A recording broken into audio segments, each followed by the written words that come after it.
Hi, welcome back to Wine Mastery. Have we got a really interesting wine for you? It's sparkling and it's from the same vineyard that the UK's upper chamber, called the House of Lords no less, use for their sparkling wine. And we're going to taste it now.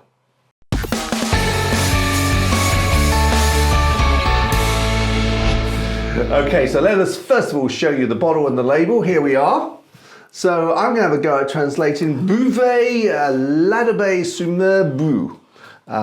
Is it brut or brew? That sounded so natural, John. so natural. So this wine, obviously from France, it's from the Loire. It's made with a Chenin Blanc grape. Yep. And as I say, this actual wine is, this vineyard supplies sparkling wine into the House of Lords. So, you know, that's pretty, I mean... It's got to have some merits there, hasn't it? Yeah. Which we will find. Yeah, I mean, if someone said to me, what do you want to recommend for your products? Well, it's actually used in the House of Lords. I mean, I think it go some way. You can't knock that, can you? You cannot knock that. Also, interestingly, back in the 1840s or whatever, Napoleon III used to reckon this and used to recommend it. So, you know, it's got a lot of credibility. Yeah. I mean, you can't scoff at that, can you? And there's really only one thing that beats it. Go on. Look at this price. £12. Now, it's £12 if you buy it with 500 bottles. So, you know, buying 6 at once from the store I bought this at, Majestic. If you're buying a one-off, it's £14, even at £14. Now, I have to say, John hasn't tasted this before, but I've tasted this before. In fact, I've had 4 bottles of this previous to this one. So this evening? not this evening, unfortunately. Well, fortunately for you, because I probably would be a little bit incoherent, even more than usual. In fact, that speaks volumes, John. If at £12, if you bought 4 bottles and at £12 as well. I know. I mean, you know, it's in terms of volumes, it's 750 millilitres. So times 4, that's 3 litres. It's quite a lot, John. Quite a lot, yeah. So volume 3. Yeah, absolutely. So, shall we have a look at the colour to begin with? Now, we poured it out, and the first thing we noticed was that the sparkle, the bubbles seem to disappear quite quickly. They're very small, actually, when they're there. Yeah. And you have this thing, don't you? The smaller the bubbles, the better the quality. Yeah, that's a thing. It's definitely a thing. Colour-wise, it's just like that. It's got that straw colour with this. Is the green in there, or is that just me? I think that's just me. That. Oh, it's like a straw and honey. Yeah. But you correct the bubbles. I understand the greeny bit. I can see it. Yeah, just going towards that spectrum. Yeah. Yeah, I think it's definitely there. But sometimes a bit like a Vino Verdi. Yes, but sometimes you can when you're looking for it in there. Sometimes when you're trying to taste, get the flavour as well. Sometimes you're putting things there that are not there. However, we'll go with that. So I've got nose. Let's go on the nose. Oh, that smells nice, doesn't it? That doesn't disappoint even after. No. Even on the 5th bottle. But I didn't know what to expect with that one, but... Well, no, I did. When you said it was the Chenin grape, I thought, but I don't want to get stuck in it, crisp green apples, and that is exactly, when I smell it, whether I was ready for that or not, that's what came through immediately. And it's not a bad thing. That is not a bad thing at all.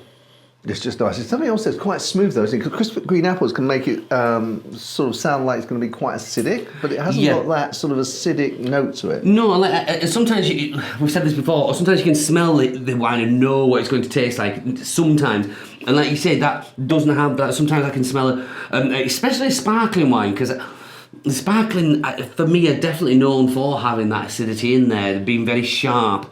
But there's only one way to test that. Did you just taste that? No, I did not. Just checking. We've tasted 4 bottles previous, so let's have a go. Okay. Ooh. That's nice. One thing that's quite apparent is when it's in your mouth, those bubbles come back. There's a little bit more fizz in there. Yes. More so than I thought. When you see, the glass looks quite flat, isn't it? Once you put it in your mouth, you're right, it fizzes up. Yeah, and it comes up back to life. Yeah. Well, I'm getting up. And it's cliche, but it's crisp green apples. And that's all from the nose. That's a good thing. From the nose through to the palate, it does not disappoint. And the acidity, like we were talking there, we can smell and think is the acidity going to be, you give you a heartburn, but that hasn't got that at all. That's really quite soft. That when the bubbles come back through as well, it gives it a much nicer mouthfeel. It doesn't have that kind of metallic, get you. No, absolutely. It is. I get also. I've the purple sweeties. Palm and violets, yeah. Palm and violets, yeah. Just at the edge of that. Now, when I read the notes, it said that maybe one of the things you might taste is honeysuckle. So I'm not sure whether I'm not quite sure what honeysuckle tastes or smells like. So maybe it's that I'm getting. I'm not sure. Perhaps, but I'm getting nothing other than the crisp green apples. I've got to that stage, you know. I know we say it a lot of times, but once you're stuck on one flavour or one smell, you stuck on it, and that's what I found with this one. But again, this is not a bad thing for me. I'm really enjoying that. I can see where you've had 4 bottles. Well, I think one of the things is it's strange, isn't it? Once you're locking it, I've locked on that. Previously, I've had it, and I'm sure. What is that? What does that taste? To the extent where I don't really get I have to concentrate to get the green apples. Oh, because that's for me is the most important. Yeah, no, I think you're right. I think it's just my point is that when you lock onto a particular part of the taste, it's really difficult to pull back and yeah. But that's good. That's good that I'm getting one thing, you're getting another. Yeah. That shows that complexity there. Yeah, I even get it on the nose as well. But it's all very subjective, isn't it? That's why. Yeah. That's why we do this. Well, let's move on to. It's lovely, isn't it? I'm just as you kind of pore over it and think about things. I was thinking like 12 quid. Presenting that to your guests. Yeah. Is.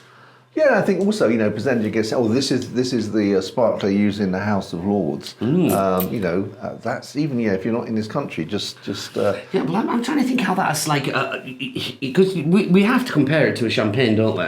Yeah. It's a sparkling white wine, so we have to. I would say, and hasn't got any of the bready texture of. No, that's right. The doughy kind of. No, it doesn't have that. Not it's texture, fresher. sorry, taste. Yeah, it's fresher. It is more refreshing. Well, more refreshing. Champagne's pretty refreshing, isn't it? But you'd have to say of a quality like this, I think you'd be paying 40 quid rather than 12 quid for champagne. Easy, and that was what we should come back and look at. 12 quid for that. Yeah. You're on to a winner. Absolutely. So, sorry I interrupted you then. So let's move on to pairings. Pairings, yeah. Did you want me to go first, or are you? I'm actually confident with what I'm going to do. Go for it then. And it is, I do it with more sparkling wines, but it's the Délices de Crémière, which is like a triple cream cheese. It's akin to the vineyard of old. It's like a solid bit of brie. It's like a solid bit of cream, really. It's just like, I mentioned before, like at Christmas time, instead of having like cream on my mince pies, big dollop of that on there, and it's just rich, luxurious mouth coating, and then with a glass of that, we'll just cut through all that and make it fresh and delicious. So I was with you there. Yeah. Okay. In terms of more sort of main courses or starters, even I think obviously fish. I've smoked salmon. I think this is the acidity in this would go well with smoked salmon. Even you've got a little bit of lemon on the smoked salmon. I think fish pie this would go with. Maybe sole menaire would also buttered sole in butter would also say fish dishes generally. Or you don't actually have to have anything with it, just enjoy it on its own. I love a good fish pie though. Yeah, I do. Yeah, with the sort of prawns. Oh, and I like lumps of cod. Yeah, the cream and the I like crispy a bit of chili jam on it as well. Chili jam? A bit of chili jam on the top. Yeah, okay. I don't know why, but it really appeals to me. Do you like cheese on the top, or do you like a potato and then both? Potato and then cheese yeah. crispy on and top. then you've got to, because you've got to add that like 5 or 10 minutes before you serve it. You bring that out, then put the cheese on. But then I'm really greedy when it comes to cheese, so I have put far too much on. Do you? I say far too much. So what cheese would you put on a fish pie? Just a fairly bog standard cheddar. Bog standard. You don't have to go exciting, no. If it's a decent cheddar, something like cheddar gourd, linkage poacher, absolutely spot on. Excellent. Right. Okay. Well, let's move to the scores. Okay. And let's really, try and recall that this is 1,200 pennies. How can I forget, John? How can I forget? Okay. I'm gonna go. I mean, money-wise, if I were to compare that to some champagnes. That really comes out on top. I liked it. It's my kind of thing. That's crispy and apples, as we all know.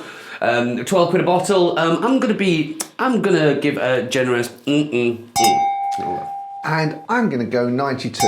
Whoa!